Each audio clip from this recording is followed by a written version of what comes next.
वालेकुम listeners, welcome to my YouTube channel दर की दुनिया। कैसे हैं आप सब लोग? उम्मीद करती हूँ कि आप सब ठीक होंगे। मेरा नाम रगात है और आज मैं आप सभी के साथ शेयर करूँगी अपनी सच्ची और खौफनाक किस्से कहानियाँ। I hope you will be like my stories.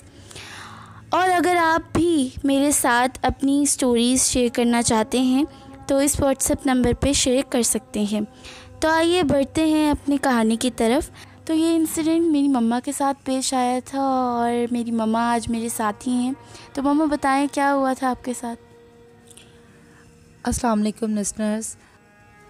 तो वाक़या कुछ यूँ है कि हम लोग बेसिकली रहते लाहौर में हैं, लेकिन जो मेरा मैका है वो कराची में होता है। तो हम लोग हर साल छुट्टियां मनाने के लिए, जब बच्चों की छुट्टियां होती हैं तो हम लोग जो है वो कराची चले जाते हैं। तो कराची में मेरी बहनें भी हैं, तो हम उनके घर भी कुछ दिनों के लिए स्टे करते हैं। तो जो मेरी बड़ी बहन है उन्होंने जो है फ्लैट उनका रेंट पे था, तो हम उनके घर जो है वो रुकने के लिए गए। उन्होंने हमारी दावत वगैरह की तो हम रात को वहाँ पे रुक गए। तो जो उनका फ्लैट था वो एक्चुअली जो है वो हॉन्टेड था। वहाँ पे कुछ असरात इस तरह के थे जो जिनसे वो ख़ुद भी परेशान थे। वहाँ पे कुछ वाक़यात ऐसे भी हुए थे कि जो मेरी बहन के बड़े बेटे थे उनके साथ भी ऐसा हुआ था कि रात को वो सो रहे थे तो बेड पे उनके हाथ पीछे से किसी ने पकड़ लिए। तो रात के टाइम जब उनको ऐसा महसूस हुआ कि उनके हाथों को किसी ने पकड़ लिया है तो उन्होंने काफ़ी छुड़ाने की कोशिश की। वो समझी शायद उनका छोटा भाई जो है वो मजाक कर रहा है। तो उन्होंने जैसे ही, क्योंकि लाइट ऑफ थी, जैसे ही उन्होंने एकदम झटके से उन्होंने हाथ छुड़ाए और जैसे ही उन्होंने लाइट खोली तो जो छोटा भाई था वो तो सो रहा था और काफ़ी गहरी नींद में था। तो काफ़ी वो डर सा भी गया, जो है मेरा भांजा जो था वो काफ़ी डर सा भी गया। तो खैर उन्होंने जब सुबह उठे तो उन्होंने अपनी मम्मा को बताया कि भाई ऐसे ऐसे हुआ है मेरे साथ, रात को किसी ने मेरे हाथ पकड़ लिए। तो वो भी काफ़ी परेशान हुई मेरी बहन। इसी तरह उनकी बेटी के साथ भी ऐसा हुआ कि वो जो है बैठी हुई थी और कमरे में, बेडरूम जो उनका था वहाँ पे पिक्चर्स जैसे लगी हुई होती हैं दीवार पे, तो वो ख़ुद ब खुद जो है वो गिर जाती थी। काफ़ी वो सेट करती थी लेकिन ख़ुद ब खुद ना कोई वहाँ पे हवा थी ना कुछ थी, तो वो ख़ुद ब खुद ही जो सीनरीज़ वगैरह जो लगी तो वो गिर रही थी। अच्छा, अब जब मैं वहाँ पे गई रहने के लिए तो उनका बेडरूम में ही मैं जो है वो लेटी थी सोने के लिए। तो उनका जो बेसिकली बेडरूम का जो कोना था वो काफ़ी भारी था।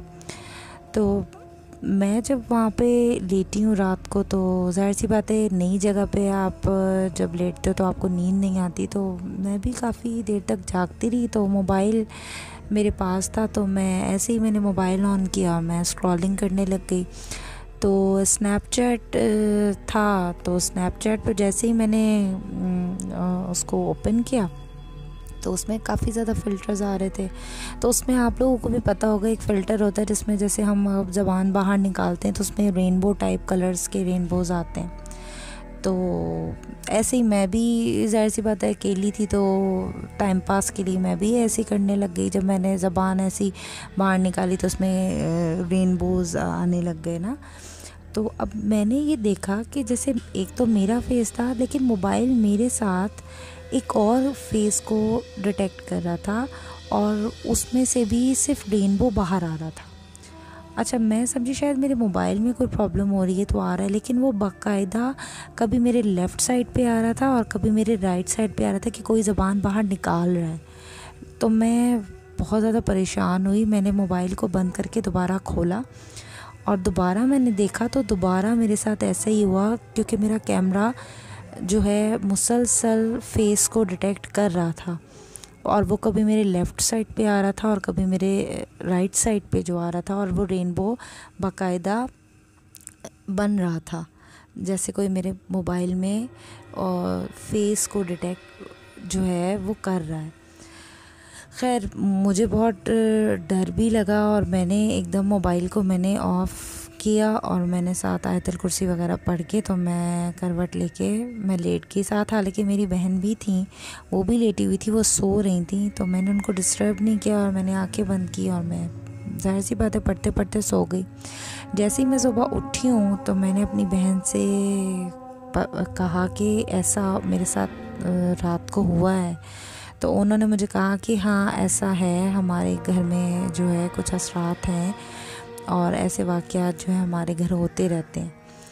और मैं तो बहुत ज़्यादा डर भी गई उनकी बात सुन के। तो वो कहने लगी कि नहीं आप परेशान नहीं हो, ऐसा कुछ नहीं है, लेकिन ये कि इस तरह के वाक़यात हमारे साथ होते हैं। कुछ ऐसा नुकसान कभी नहीं हुआ है, लेकिन कुछ परेशान करते हैं अक्सर जो है, क्योंकि उनके जो फ्लैट था, फ्लैट में भी जो है वो उनके फ्लैट के बिल्कुल साथ प्लाट था जो कि खाली था और वहाँ से भी काफ़ी जो है वो आवाज़ें वगैरह रात के टाइम आती थी। बस फिर उन्होंने भी उसके कुछ अरसे बाद जो है वो फ्लैट खाली कर दिया था, क्योंकि इस तरह के वाक़यात बहुत ज़्यादा बढ़ गए थे वहाँ पे। तो ये थी मेरे साथ जो ये वाक़या पेश आया, ये मुझे तो बहुत ज़्यादा उसने खौफज़दा किया और मैं बहुत ज़्यादा जो है ऐसे खौफज़दा हो गई थी। जी लिस्टर्स, कैसा लगा आपको मेरी मम्मा का ये वाक़या? अगर आप भी अपना कोई खौफनाक वाक़या या कहानी हमारे साथ शेयर करना चाहते हैं तो हमारे व्हाट्सएप नंबर पे शेयर कर सकते हैं। और मिलते हैं अब आपसे एक नई खौफनाक कहानी के साथ। अल्लाह हाफ़िज़।